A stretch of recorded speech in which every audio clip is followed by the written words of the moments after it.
Assalamualaikum warahmatullahi wabarakatuh. Hello everyone. I am Mrs. Agustia Wardani. In this occasion, I would like to present the topic learning style and good language learner. There will be 5 parts. The first one is summary of the topic. In this part, I use the sources Teaching by Principles by Brown and Lesson from Good Language Learners by Carol Griffiths. Talking about learning style, the first thing that we need to know is the concept of learning style itself. Basically, it is the individual differences in processing the information. So, learning style is about how students process information that they get from the environment. The notion of learning style relies on the concept that individual learns in different way. It related to the questions such as do the students learn best by observing, by listening? Do they prefer listening over reading? Are they good at visual, kinesthetic, or tactile? And some others. So some students may good at reading, but some other may good at another thing. That is learning style. So learning style closely related to learning preferences. These are some common learning preferences. There are divergent versus convergent, dependence versus independence, global versus analytical, impulsive versus reflective, leveler versus sharpener, organizer versus non-organizer, left versus right hemisphere, risk-taking versus quotient, verbalizer versus visualizer, visual versus haptic, and holist versus serialist. Actually, there is more familiar learning preferences. Those are visual, auditory, kinesthetic, tactile, individual, and group. It was proposed by Reid. So visual learners are those who learn at best by reading or seeing. So they need to see information in order to process it. Meanwhile, auditory are those who learn at best by hearing or listening. So they depend on listening or speaking as their main way of learning. On the other hand, kinesthetic learners are those who learn by involving physical activities. They need to actively engage in the environment in the learning process or learning activities. Tactile are those who learn by doing. They love to do some experiment or modeling something. Individual are the student who learn. Individual are the learner who prefer to study alone. Meanwhile, group are the students who prefer to study with others or in group. Meanwhile, group are the students who prefer to study with others or in a group. And to measure the learning style or to explore the student's learning style, there are some instruments that have been developed by language researchers.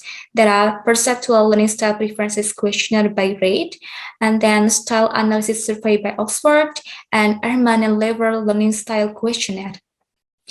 We already know about what is meant by learning style, what is the kind of it, and the instrument. Then what should we do? What should the teacher and the students do?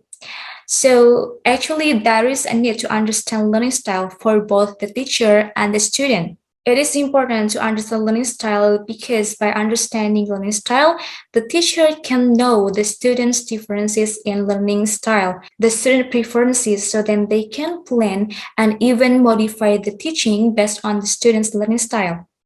For the student itself, by knowing their learning style, it can increase their awareness of the learning. They can identify which are their strengths, which are their weaknesses, and then they can action against weaknesses. For that, knowing their learning style can also maximize their learning.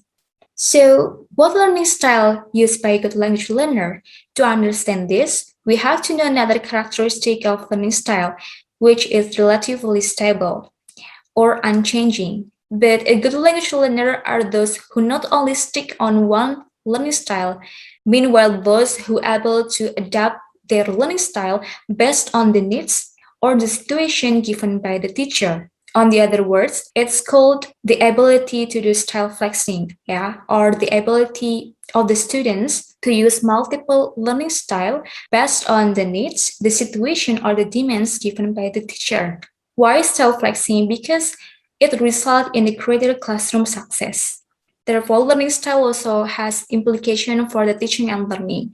Teacher has to remember that students learn in different ways. So what works well on one student may not work for the other. For that, teacher has to put more attention on these following things. The first one is when they make instructional planning and presentation, they need to include more language tasks or activities, employs materials from many sources, so students with different learning style can do their best. The second one is in teaching or learning environment construction. So the teacher has to realize what can they do to improve the success of the students. They can make the learning environment more supportive so then the students can learn at their best. And then the assessment, the teacher can make more than one form of assessment. It's not only individual assessment, but they can also make group assessment. And then put attention on the format. The format has to be more various, not only multiple choice, but also essay, short essay, close test, or many more. And the instruction also has to be more interesting. Not only verbal description, the teacher also can use table or diagram. And the last one is the interaction of learning style and teaching style. The teacher has to put attention on their teaching style. They have to make the teaching style not monotonous, make it more various to accommodate different learning style of the students. Moving on to the second part, related theories from other books. The first one is from David Kolb and Alice Kolb in 2013. According to them, knowing one's learning style means comprehending how they learn at their best. It also deals with how the students learn at most of their time. They invented the Kolb Learning Style Inventory 4.0, which based on experiential learning theory. This theory views learning as a process of creating knowledge by transforming experience. So they highlight the experience because they believe that experience is the source of learning. In the Kolb Learning Style Inventory 4.0, there are 4 learning modes, which creates 4 learning styles. I'll show you the pictures. So there are 4 learning modes: concrete experience, and then reflective observation, abstract conceptualization, and then active experimentation, feeling, watching, thinking, and doing. These 4 learning modes, the learning style is a combination of these 4 learning modes. So there is diverging here. It is a combination of concrete experience and reflective observation. There is assimilating, the result of combination of reflective observation and abstract conceptualization, converging, and also accommodating. Cohen in 2009 also categorized learning style into 3. The first one is sensory or perceptual learning preferences. Are the student visual learner, auditory learner, or tactile learner? And then the second one is cognitive style and preferences related to global or detail-oriented, synthesis or analytic, deductive or inductive. And the third one is about personality-related preferences, refers to extroverted or introverted, abstract or concrete, and open or closure-oriented. The book that I read has the same ideas about learning style.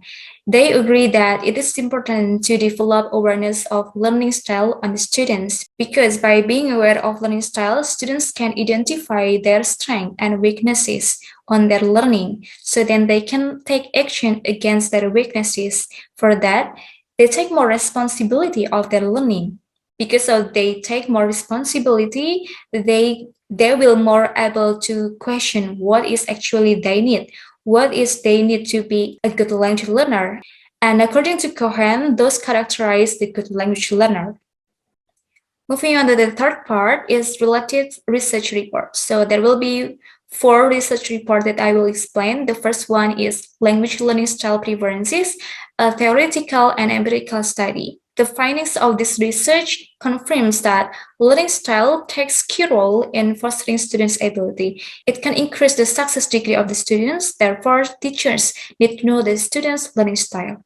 The second research is learning style and characteristic of good language learner in the Iranian context, a study on IELTS participant. So this research examined the relationship between the student who gained high score in IELTS with their learning style. The results confirm that there's a relationship between high score students with the learning style. They tend to be kinesthetic, auditory, and visual learner. They prefer individual work over group work, can also have a good tactile. The third one is, what does good language learners say about foreign language learning? A story from an Indonesian learner. So this study investigates a successful language learner from Indonesia. Although it doesn't directly examine the learning style, but the findings confirm several things related to the learning style. The first one, a good language learner are able to do self-flexing. They tend to prefer deductive reasoning, having tendency on being visual and auditory, and also having good tactile. The third one is portraying EFL students' learning style in utilizing mobile-assisted language learning, how to be a good language learner. So this research portrays EFL students' learning style based on rate learning style preferences. The findings of this research order the learning style from the highest to the lowest. The first position is auditory, and then kinesthetic, visual, and reading or writing. The fourth part is about my critical analysis on the topic learning style and good language learner. I realized that learning style has not received much attention either from the students or the teacher. However, we all already know that it has to be highlighted because it takes important role, and several research also confirm that there is a relationship between learning style and good language learner. For this, I believe that the students and teacher need to understand the learning style because it gives them so much information. For the students, by understanding their learning style, they can absorb the information optimally. They can identify their weaknesses, their strengths, they can take action against them. At the end, it will maximize their learning. They can identify what actually they need to be a good language learner. For the teacher, understanding learning style is to ensure the learning needs of the students in each learning style can be met. It also makes the teacher aware of students' different way of learning. Therefore, teacher can facilitate learning based on the students' preferences. Another important thing is to develop students' self-awareness of learning style and good language learner. This can be done by the assistant of the teacher. So the teacher can follow some procedure proposed by Browns. The first one, they can make informal checklist, so they can assign the students to fill in the learning style checklist and then discuss it with the whole class. The second one, they can use formal personality and cognitive style test. The second one, they can use formal personality and cognitive style tests to measure the student's learning style. The third one, teacher can assign the students occasional reading, give lecture or discussion about learning style. And the third one, this is also important, that the teacher can encourage the student about good language learner behavior by regularly remind them about the rules of good language learner. By doing this, I believe that students can find their best way to learn, and the teachers can also find their best way to teach efficiently. The last part is conclusion. As we all know, learning style deals with how individual processes information from the environment in many different ways. So there is no single learning style that gives the same advantages to all the students. Therefore, what suits on one student may not work on other students. This has to be highlighted that both of the teacher and students need to put more attention on learning style. Furthermore, many research has confirmed that there is a link between good language learner and their learning style. And we have to remember that a good language learner are those who are able to do style flexing. Not only depends on one learning style, but able to use multiple learning styles. So the more students able to employ multiple learning style, the better they learn. So this is the end of my presentation. Thank you very much for the attention. Wassalamualaikum warahmatullahi wabarakatuh.